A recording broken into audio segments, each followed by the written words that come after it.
Hello, it is Victoria Gearity here on Tuesday afternoon. I have to say, I forgot to do a live update yesterday, so I missed my first weekday. I do one on the weekends, and I did one Sunday, and then Monday just got away from me. It was a pretty crazy day here in the Gearity home. So I will update you today on where we are with our total positive cases. We're up to 980. Unfortunately, the county doesn't provide us with the data for the active cases on a daily basis. So I don't have the number of active cases, which is significantly less. It'll probably be in the 130 range, something like that. But accumulated in the last 2 months since we began the testing, we have 980 here in the village of Ossining. The good news is that the number of new cases keeps decreasing. So, and most of those people have now recovered, which is very good news. Another numbers that we have on an update, we just received our update from the county regarding our census responses. We have the village of Ossining is now up to 55.2 response rate. That means 55.2 of the known households in the village of Ossining have responded to the census. And that is probably you. You are probably one of that 55%.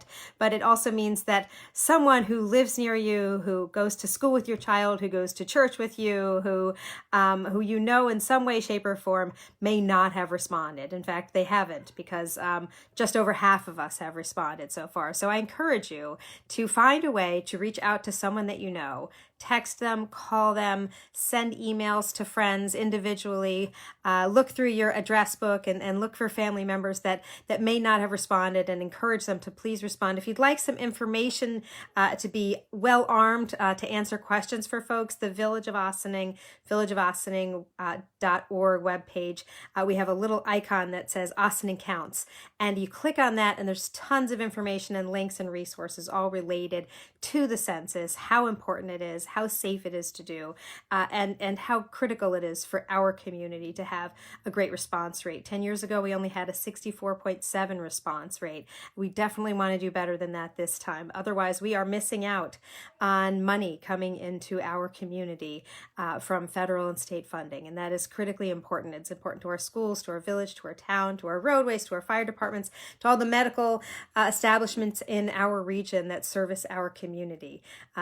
Those are just some of the big decisions that are related to having accurate census counts. So it's important that you're going to keep hearing us talk about this all the way through October until we're at 100%. You're going to keep hearing us talking about it, or until they close the rolls. This is an especially challenging year to get people to respond to the census. And so we need all hands on deck to help us out with that. The last thing I will mention is really sort of the big news of the day for New York State.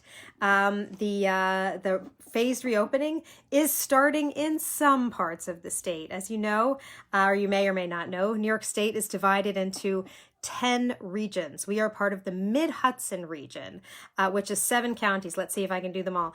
Westchester, Rockland, Putnam, Dutchess, Ulster, Orange, and Sullivan. I think that's all 7 of us. And there are 7 categories, matrix that the state is using to determine if we are ready to open. The 3 regions that are opening this at the end of this week are the Finger Lakes, the Mohawk Valley, and the Southern Tier regions. New York City is in the worst shape. They have, I believe, only 4 of the 7 boxes checked. We have 5 of the 7 boxes checked. The 2 there we still need some help on are having the new hospitalizations. We need that to decrease. It is above 2 per 100,000. We're right now at 2.38 per 100,000 residents. But then the other one that we know is going to take a couple of weeks now is the 14-day decline in hospital deaths, or fewer than 5 deaths. Unfortunately, we still have a little ways to go. It could be a couple of weeks before we are able to achieve that marker. The good news is that a lot of the other things we have achieved. One of them that I was a little worried about is the contact tracing seemed to be very, very ambitious numbers. And in fact, it looks like the governor agreed with that assessment, because while some of the regions have actually achieved the goal of 30 contact tracers per 100,000 residents. Others of us, including the Mid-Hudson region, have gotten and expected, meaning we're on our way to being able to achieve that goal. So I'm glad they had a little bit of leeway there. And I hope that these regions that are reopening this week find some great success and are able to keep their rate of transmission low, because that will make it easier for us to be able to open up and keep our rate of transmission low. Hopefully we'll learn from them if there's anything more that we can do. I see I do have a question here.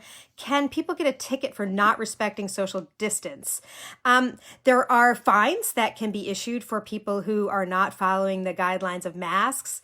Well, social distancing, either staying 6 feet away from somebody, and if you are in a situation where you can't, to be wearing a mask.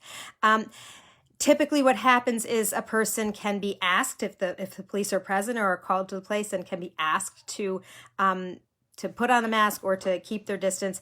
And to my knowledge, I don't believe, I'll double check with the chief, I don't believe we've actually gotten to the point where anybody's refused after that point. So the reality is the best, most effective way to get people to comply is with this pressure of all of us, social pressure. And I think that's part of what we're seeing. There's a very, very different expectation and behavior, and there is widespread compliance. But when you see someone who's not wearing a mask now, or not maintaining an appropriate distance, it does seem, it's rather jarring and upsetting. And it is an evolution. Some of us took a little longer to get into the habit of wearing masks whenever we are not going to be able to maintain a distance from folks. But the reality is it's very rare, and it's not just unique to Ossining, but my understanding is actually writing people a ticket is pretty unusual.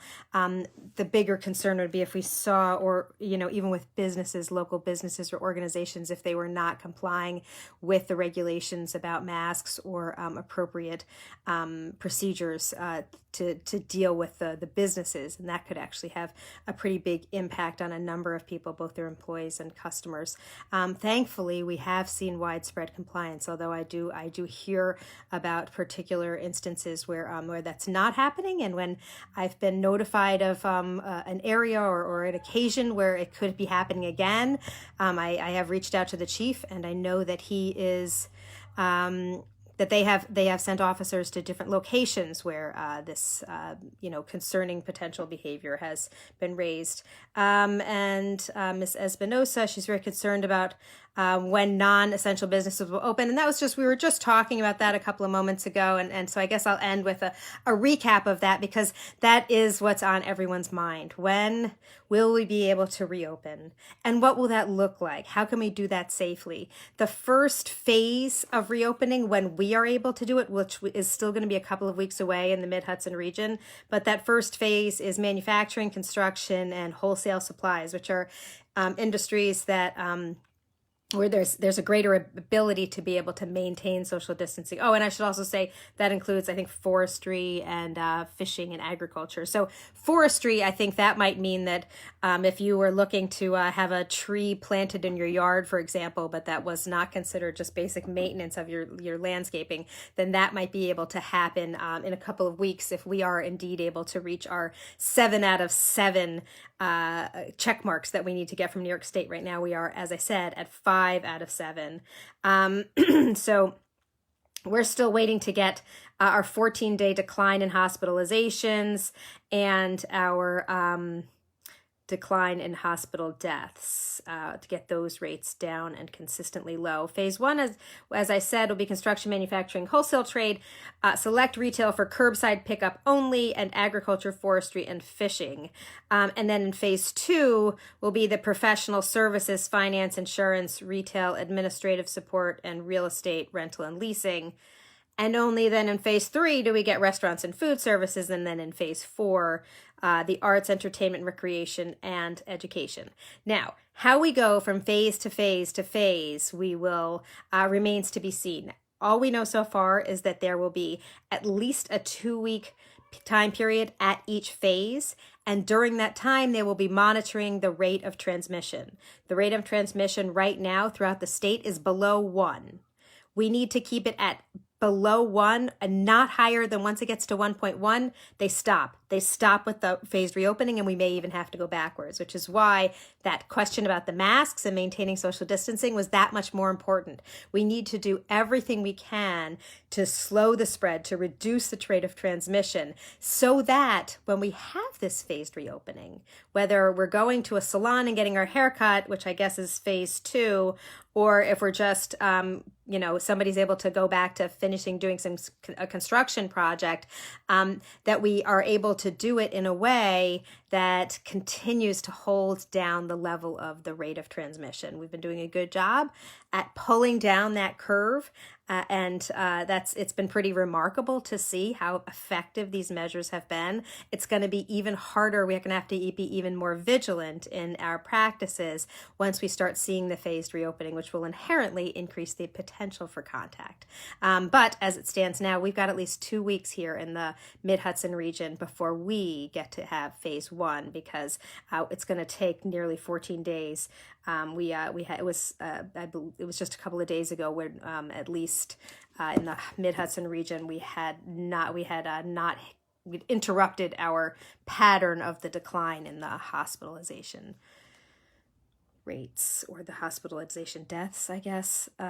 So we've got a couple of weeks here. Let's cross our fingers and hope that the regions that open up this week, they learn something that we can adopt, and maybe we'll have great success when we are able to open up.